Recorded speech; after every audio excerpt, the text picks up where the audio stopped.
નમસ્કાર વિદ્યાર્થી મિત્રો, ગયા લેક્ચરમાં આપણે વાત કરી હતી આર્થિક વિકાસ અને આર્થિક વૃદ્ધિના વ્યાખ્યાની. આજે આપણે વાત કરવાની છે વિકાસના નિર્દેશકો.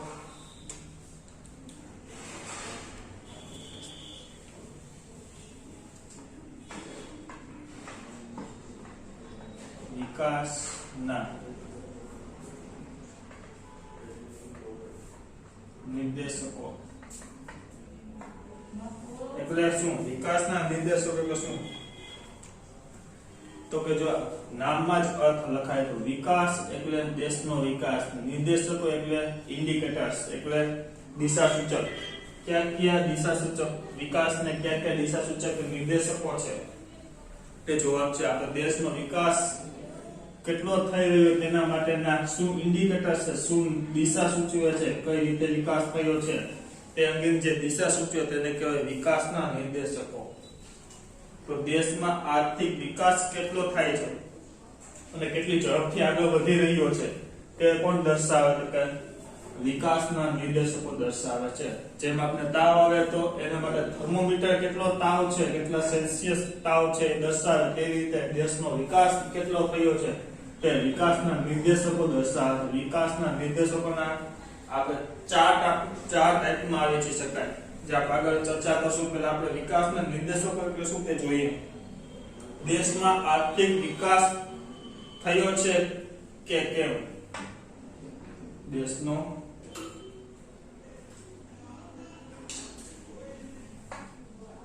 આર્થિક વિકાસ થયો છે કે કેમ? અથવા જો થયો હોય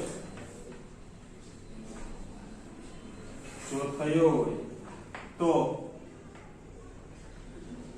કેટલી ઝડપી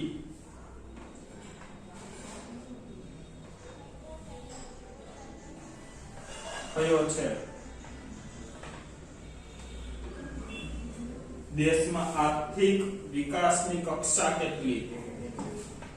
દેશમાં આર્થિક વિકાસની કક્ષા કેટલી છે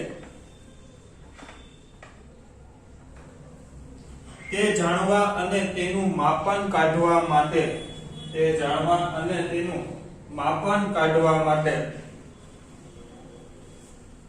કેટલાક પરિબળોને ધ્યાનમાં લેવા પડે છે. તે જાણવા અને માપન કાઢવા માટે કેટલાક પરિબળો ધ્યાનમાં લેવા પડે છે.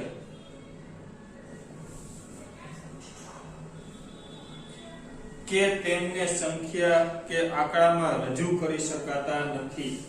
કેટલાક પરિવર્તનો તે ધ્યાનમાં લેવા પડે, તેને સંખ્યા કે આંકડામાં રજૂ કરી શકાય નહીં. દેશનો આર્થિક વિકાસના નિર્દેશકોને તો આપણે એક કક્ષાના કેટલાક માપનો કાઢવા પડે છે. આગળ વાત કરીએ આપણે. આવા પરિબળ કે બાબતને આર્થિક વિકાસના નિર્દેશકો કે માપદંડો કે ધોરણો તરીકે ઓળખવામાં આવે છે.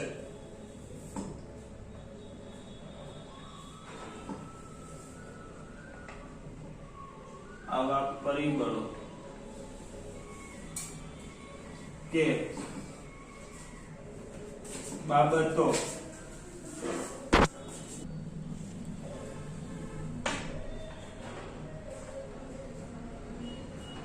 આર્થિક વિકાસના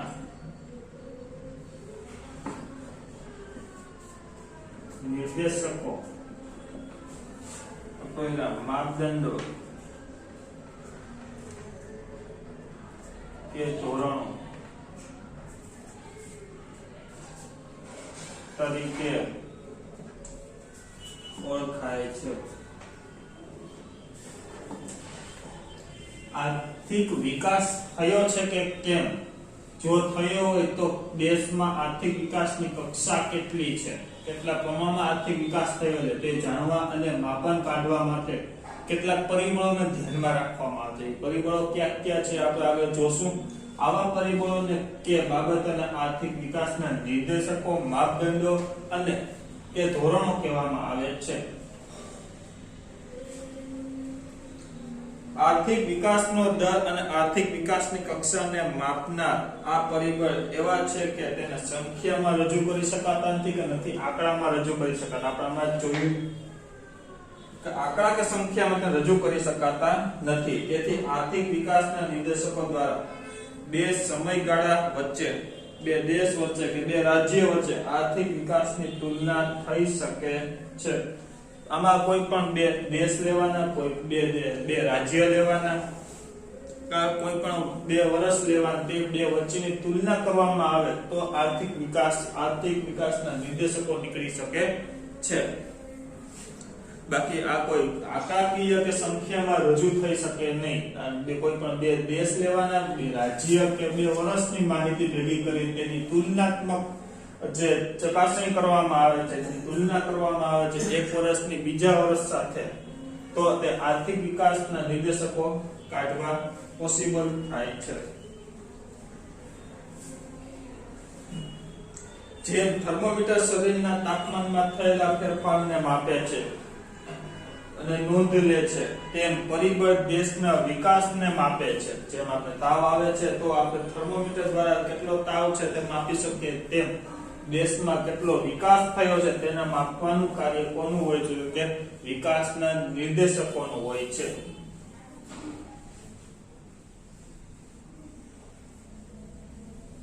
આર્થિક વિકાસના કેટલાક નિર્દેશકો નીચે મુજબ છે, તો એના 4 ભાગમાં વહેંચી શકાય છે આર્થિક વિકાસના નિર્દેશકો. પહેલું છે રાષ્ટ્રીય આવકનો વૃદ્ધિ દર.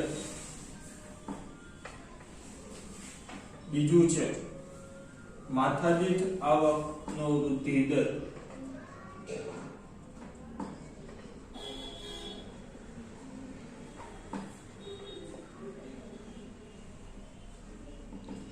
ત્રીજું છે જીવનની ભૌતિક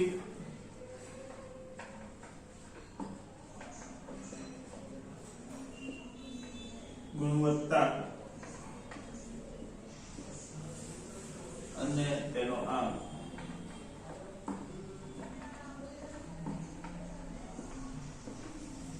પછી માનવ વિકાસનો આંક.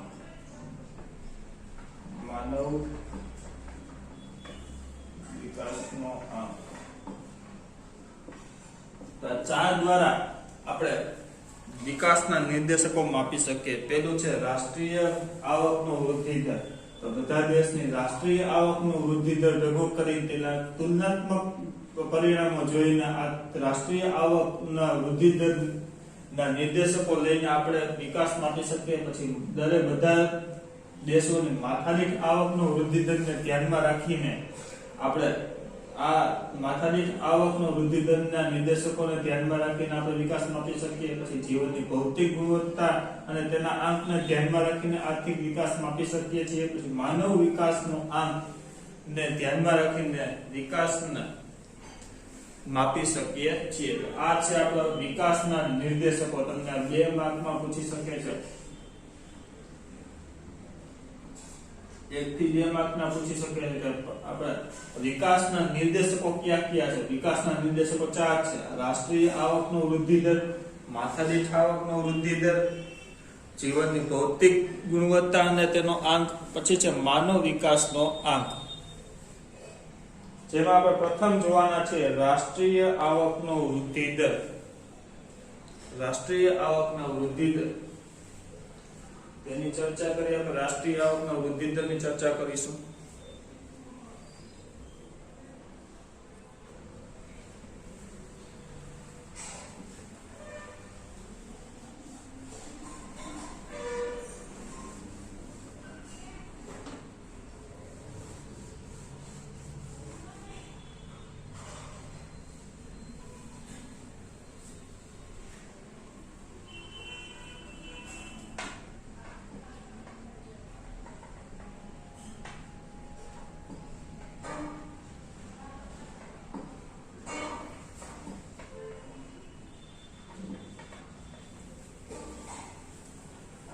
રાષ્ટ્રીય આવકનો વૃદ્ધિ દર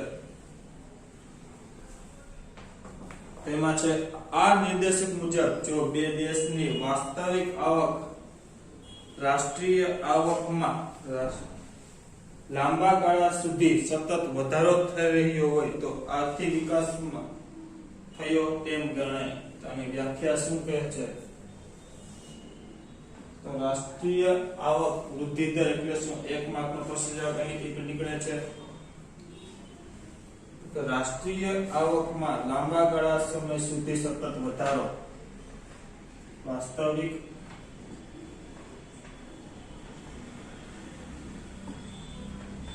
રાષ્ટ્રીય આવક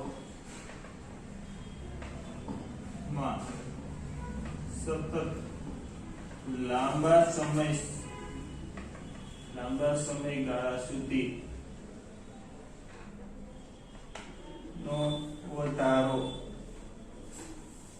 વાસ્તવિક રાષ્ટ્રીય આવક સતત લાંબા સમયગાળા સુધીનો વધારો થતો રહે તો તેને શું કહેવાય? રાષ્ટ્રીય આવકનો વૃદ્ધિ દર. રાષ્ટ્રીય આવકમાં સતત વધારો થાય લાંબા સમય સુધી તો તેનો વિકાસ થયો તેમ ગણાય છે.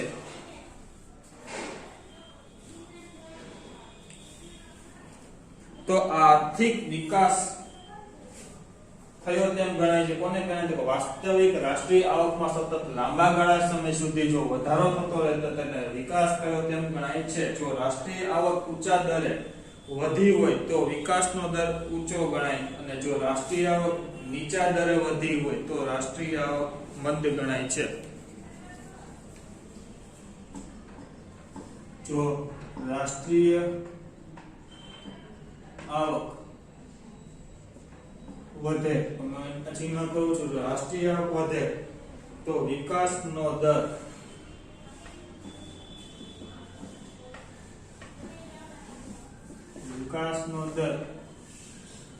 ઊંચો ગણાય. તો વિકાસનો દર ઊંચો ગણાય. જો રાષ્ટ્રીય આવક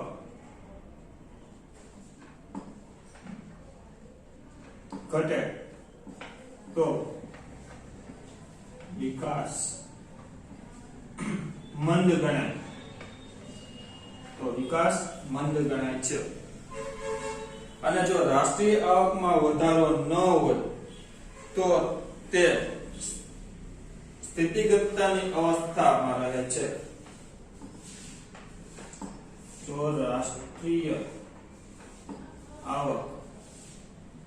રાષ્ટ્રીય આવક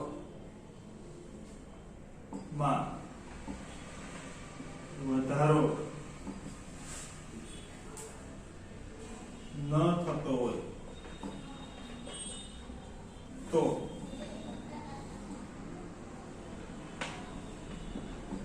વિકાસ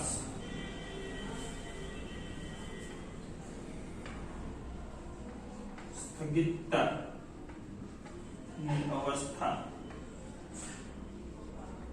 ગણાય. જો રાષ્ટ્રીય આવક વધે તો વિકાસનો દર ઊંચો ગણાય. જો રાષ્ટ્રીય આવક ઘટે તો વિકાસનો દર મંદ ગણાય. અને જો રાષ્ટ્રીય આવકમાં કઈ વધારો થતો ન હોય તો વિકાસની સ્થગિતતાની અવસ્થા રહે છે. ન વિકાસ થયો ગણાય ન મંદ થયો ગણાય. એવી વિકાસ ગણવામાં આવે છે. જો રાષ્ટ્રીય આવકમાં ઘટાડો થતો હોય તો તે આર્થિક વિકાસની પીછેહટની સ્થિતિ ગણાય છે. આ માપદંડ પ્રમાણે નાણાકીય આવક નહીં પણ વાસ્તવિક આવક ધ્યાનમાં લેવાની હોવાથી રાષ્ટ્રીય આવકની બજાર ભાવે નહીં પરંતુ સ્થિર ભાવે ગણતરી કરવામાં આવે છે. બજાર ભાવે નહીં પરંતુ કેવા ભાવે ગણતરી કરવામાં? સ્થિર ભાવે ગણતરી કરવામાં આવે છે. હવે તમને નીચે કોષ્ટક આપ્યું છે જેમાં દેશના નામ આપ્યા છે: નોર્વે, અમેરિકા, શ્રીલંકા, ચીન, ભારત અને પાકિસ્તાન. રાષ્ટ્રીય આવકનો વાર્ષિક ટકાવારીનો વૃદ્ધિ દર આપ્યો છે. તમને અગાઉ વાત કરી હતી, વિકાસના નિર્દેશકોમાં વાત કરી હતી, કોઈ પણ દેશોની માહિતી આપી હોય તો જ આપણે આર્થિક વિકાસ આપણે નક્કી કરી શકીએ છીએ. તો આ રાષ્ટ્રીય આવકના વૃદ્ધિ દરને કોષ્ટક આપ્યું છે. એમાં અલગ અલગ દેશો બધા આપ્યા છે. એની ઉપરથી આપણે વિકાસ, ભારતનો વિકાસ કેટલો છે તે આપણે જોઈ શકીએ છીએ અને અન્ય દેશોનો વિકાસ કેટલો છે તે પણ આપણે રાષ્ટ્રીય આવકના વિકાસના નિર્દેશકો દ્વારા આપણે જોઈ શકીએ છીએ. તમને કોષ્ટક આપ્યું છે,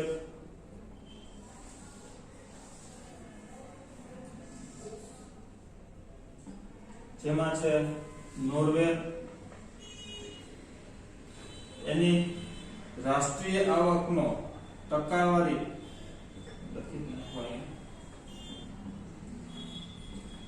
દેશ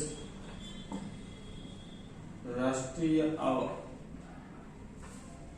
નો વાર્ષિક ટકાવારી વૃદ્ધિ દર 2014 મુજબ 2014 ના આંકડા આપેલા છે, જેમાં છે પેલું નોર્વે,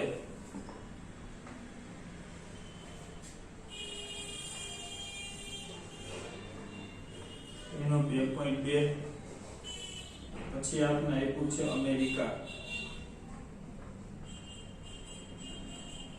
2.4, પછી છે શ્રીલંકા તેનું આપ્યું 4.5, પછી છે ચીન 7.3, ભારત 7.3 અને પાકિસ્તાન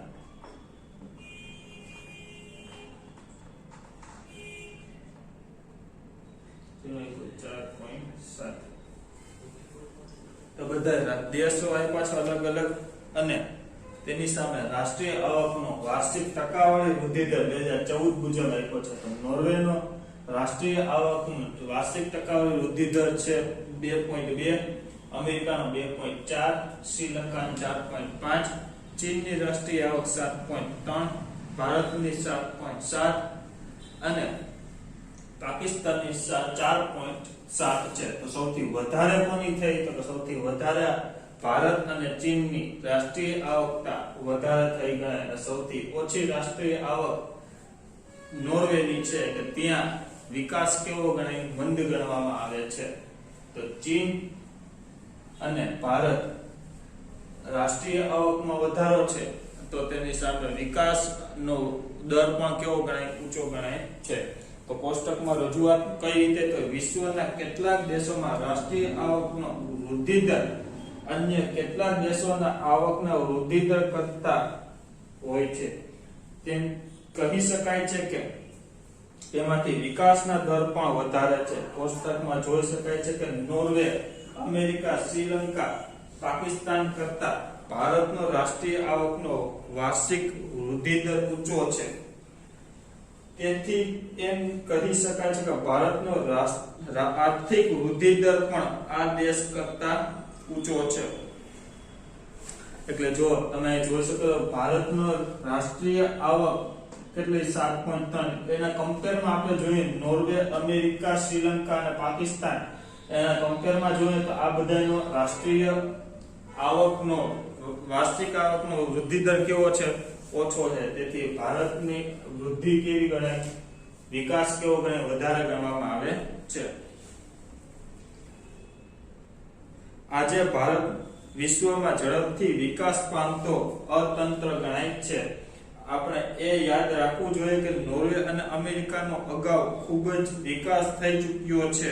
હવે તેઓ 2 થી 3% ના દરે વિકાસ કરી રહ્યા છે. આપણે જોયું છે કે નોર્વે અને અમેરિકા વિકસિત દેશોનો સમાવેશ થાય છે. એ બધા વિકસિત દેશો છે. હવે તે 2 થી 3% ના દરે તે વિકાસ કરી રહ્યો છે, જ્યારે ભારત 7.3 ના આર્થિક વિકાસના દરે વિકાસ કરી રહ્યો છે. તો આ તો રાષ્ટ્રીય આવકનો વૃદ્ધિ દર. આ તમારા આંકડા યાદ રાખવા જોઈએ બધા. નોર્વે 2.2, અમેરિકા 2.4, શ્રીલંકા 4.5, ચીન અને ભારત 7.3 અને પાકિસ્તાન 4.7.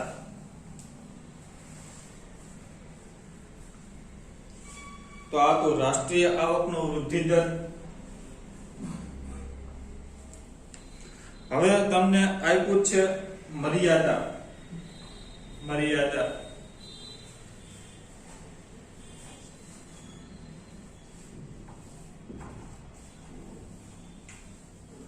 મર્યાદા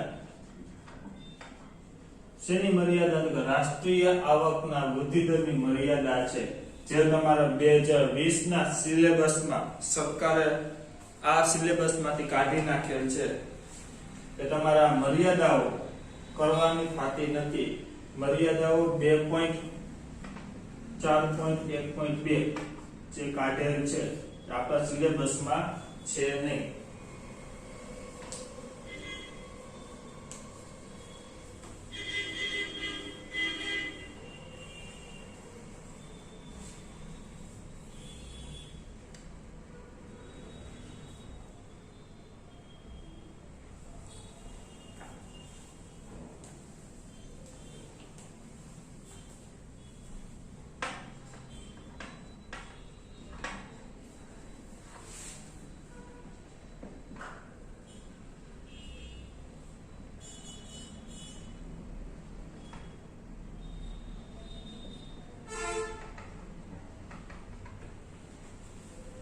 સિલેબસમાંથી કાઢેલ છે મર્યાદાઓ. તમારે આર્થિક આવકનો વૃદ્ધિ દરમાં આટલું જ યાદ રાખવાનું રહેશે.